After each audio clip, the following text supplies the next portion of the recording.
Hello, thanks for joining me again for this review of the PRC and the gray zone activities that it executes in the South China Sea and the Taiwan Strait. The RAND Corporation recently published a report titled Understanding and Countering China's Maritime Gray Zone Operations. This report is focused on China's campaign of coercive activities that lie in the operational space between peace and war. More and more, we are seeing China exert control in the region while largely avoiding a conventional response from the international community. This is because China has mastered the art of employing gray zone operations which skirt the boundaries of kinetic actions. That will be the topic for this discussion. The report goes into recommended courses of action for DoD, the Joint Staff, and U.S. Indo-Pacific Command to take in response to this difficult and hostile region of the Pacific. I'll discuss the methods employed, the organizations involved, as well as provide some historical context to better understand the evolving threats from the PRC. Most discussion concerning the PRC lately involved their aspirations of reclaiming Taiwan, but most dangerous is their campaign in the South China Sea, where they are imposing their will in the exclusive economic zones, or EEZs, of other nations such as the Philippines and Vietnam. They impose their will through various means, including maritime aggression, cyber operations, violation of territorial airspace, economic coercion, and online propaganda.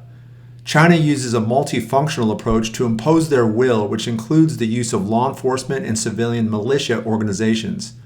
The China Coast Guard and the People's Armed Forces Maritime Militia, or PAFMM, are a couple of the non-traditional organizations that the PRC uses to coerce other nations operating in the South China Sea. The PAFMM is particularly useful to the PRC for gray zone activities because it can be used in a military-like manner under the guise of a civilian appearance and operating charter. Under the guise of law enforcement, the China Coast Guard harasses and even rams vessels of other nations it determines are in violation of its territorial waters.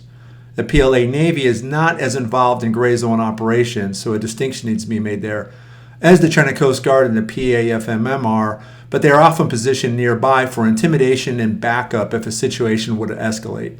The three maritime forces work together to carry out the will of PRC regional objectives. In the Malaysian Exclusive Economic Zone, these forces work together to openly harass a Malaysian oil exploration vessel, which escalated into an incident known as the West Capella Incident. The China Coast Guard and the PAFMM disengaged from the oil tanker just before the incident escalated into something more serious. This was due in part to the arrival of U.S. vessels, which apparently prompted withdrawal. This is the art of gray zone operations that China has apparently mastered. The authors discuss the importance of U.S. presence through freedom of navigation operations, or FONOPs, which are currently insufficient to counter the current state of PRC gray zone operations. The current schedule of overwatch of China Coast Guard and PAFMM vessels by U.S. warships is not deterring any of the PRC's maritime aggression. The authors recommend expanding the FONOPS program to include U.S. Coast Guard presence operations to Southeast Asia.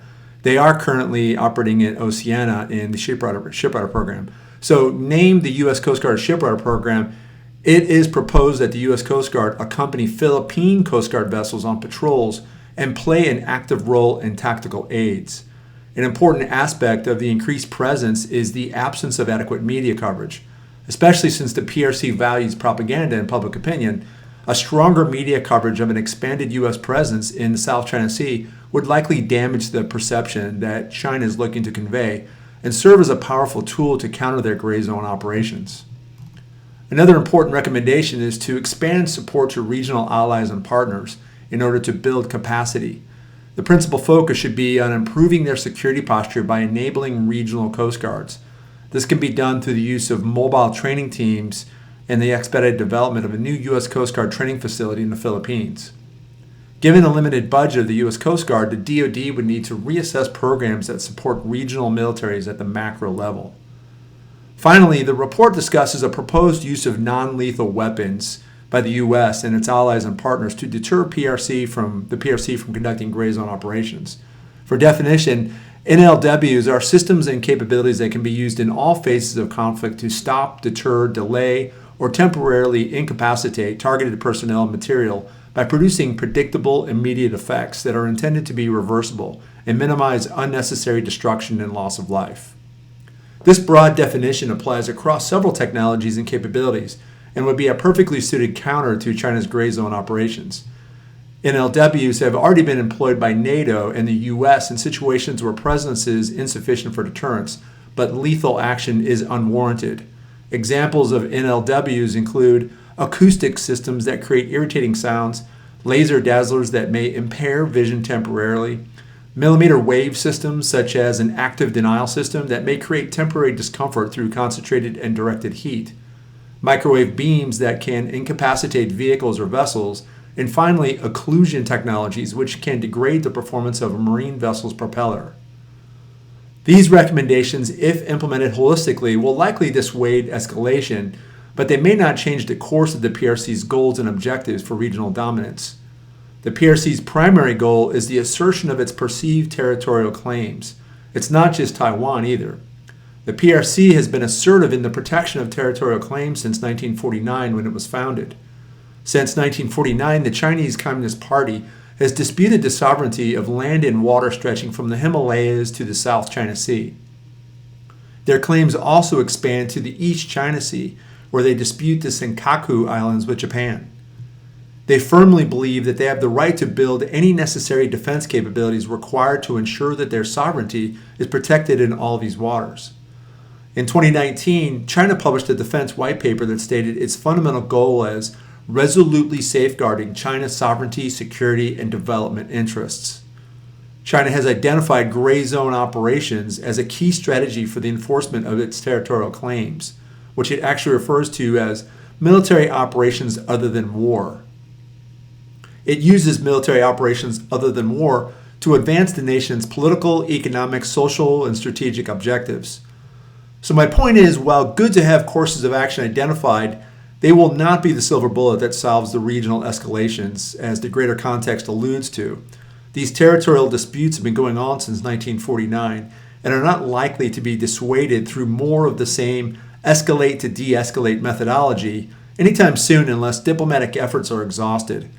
The default escalate to de-escalate military methodology is not as effective as our neocon purveyors would have us believe. This is my opinion, and I am open to discussion. Anyways, that will conclude part one of the PRC gray zone discussion. Please join me for more as I delve into both the evolving situation in the Taiwan Strait, the threat of a blockade, and the continuing PRC gray zone operations in the region. So thanks for watching today, and hope to see you next time.